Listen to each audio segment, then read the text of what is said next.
इसलिए मैं ये छुपा कर रखना चाहता हूँ, ठीक है। धन्यवाद भैया, ये आपने मुझे दे दिए।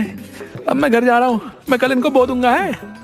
और घर की तरफ आते हुए पुट्ठा, अब देखना माँ और शर्मीली, सबको मेरी बुद्धिमानी पर नाज होगा। हाँ, और हो भी क्यों ना, पुट्ठा तुमने काम ही इतनी होशियारी का किया है, अपने दोस्त सुकड़ा को बातों में फंसा कर उससे सोने के बीज ले लिए।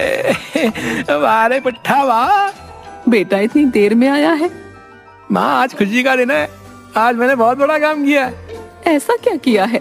मुझे सोने के बीज मिले, मैं कल सुबह खेत में सोने के बीज बो दूंगा और फिर हम बहुत जल्दी अमीर हो जाएंगे। हाँ, लगता है आज सच में पागल हो गया है। बहू, अरे ओ बहू कहाँ गई? इसको पानी पिलाओ। हाँ माँ। इससे अच्छा सुबह घर से बाहर काम पर नहीं भेजते तो ज्यादा अच्छा रहता, लेकिन अब पागलपन का इलाज करना पड़ेगा। हमारे पास इतने पैसे भी नहीं हैं। अब हमें पैसों की जरूरत नहीं है, क्योंकि अब तो हमारे खेत में सोना हो गया, सोना। तुम सब मुझे बुद्धू समझते थे ना, देखा मैंने अपनी अकल लगाकर कैसे सोने के बीज हासिल कर लिए हैं। पुट्ठा ने आज दिन भर की सारी बात अपनी माँ और पत्नी को बताई। अच्छा, मुझे अब समझ आया। रुकिए माँ जी, हम भी इसमें कुछ कर सकते हैं। क्या? शर्मीली ने अपनी सास शीला के कान में कुछ कहा। तुम दोनों क्या खुसर पुसर कर रही हो भाई? कुछ नहीं बेटा, मैं कह रही थी मेरे पास और भी सोने के बीज हैं। क्या माँ, सच में? हाँ, मैंने छुपा कर रखे थे। अब कल मिलकर सोने के बीज खेतों में बो देंगे और जिसके बाद हमारी धरती भी सोना उगलेगी। माँ मैं बहुत खुश हूँ, अब जल्दी से सुबह हो जाए बस। अगले दिन सभी खेत पर पहुँच गए।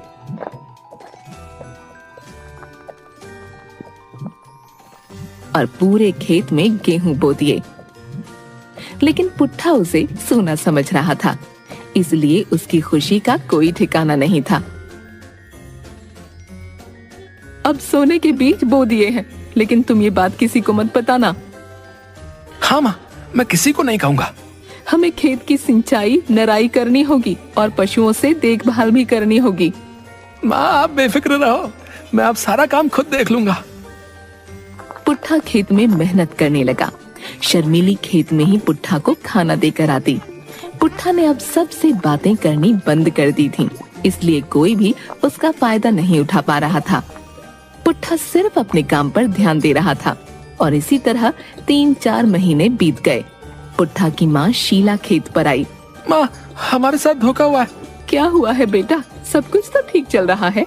माँ आप खेतों में देखो, सोने की नहीं बल्कि गेहूं की फसल आई। तो फसल पकने वाली है, तुम इसके अंदर देखना कि सोना ही निकलेगा। माँ आप भी बुद्धू बनाने लगी हो। कई बार कोई हमारा नुकसान करके खुश होता है, लेकिन वो जानता नहीं है कि उसने अनजाने में ही एक नया रास्ता दिखा दिया है। तुम फसल पकने तक इंतजार करो। शीला चली गई। पुट्ठा फिर काम पर लग गया। खेत में फसल का सारा काम हो गया, लेकिन खेत में गेहूं के ढेर लगे थे। शीला ने पुट्ठा से कहा, बेटा शायद हमारे साथ सच में धोखा हो गया। यहाँ तो सोना नहीं है। नहीं माँ, मुझे समझ आ गया कि असली सोना यही है और अब से मैं यही काम करूंगा और कोई पागल भी नहीं बना पाएगा।